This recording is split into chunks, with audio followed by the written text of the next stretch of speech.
이 사건과 관련해 검찰과 경찰의 갈등도 다시 불붙는 양상입니다. 숨진 청와대 전직 특감반원의 휴대전화가 불씨가 됐습니다.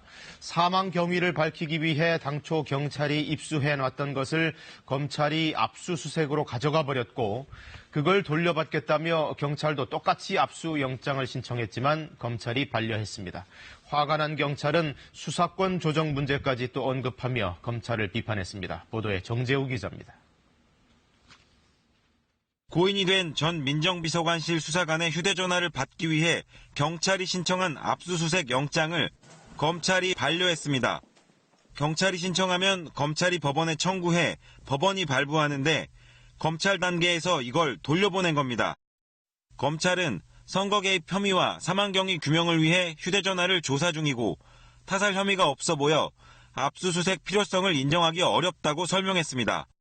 경찰은 강력히 반발했습니다. 숨진 수사관의 사망 원인을 둘러싼 논란이 많은데 이걸 밝혀내기 위해선 휴대전화 포렌식이 필수적이란 겁니다. 하지만 검찰이 휴대전화 자료를 경찰과 공유할 수 없다는 입장이어서 경찰은 압수수색 영장을 재신청할 방침입니다. 수사권 조정안을 두고도 경찰은 검찰에 대한 쓴소리를 쏟아냈습니다. 경찰은 검찰이 우리를 미성년자나 한정치산자로 바라보고 있다고 비판했습니다. 경찰에 지휘권을 주면 통제가 안 되고 종결권을 주면 사건을 말아먹을 거라는 검찰의 인식은 검찰만 절대선이라는 우월적 사고가 바탕이라고 지적했습니다. 현재 국회에 부의된 검경 수사권 조정 법안의 핵심은 검사의 수사 지휘권 폐지와 경찰에 대한 수사 종결권 부여입니다.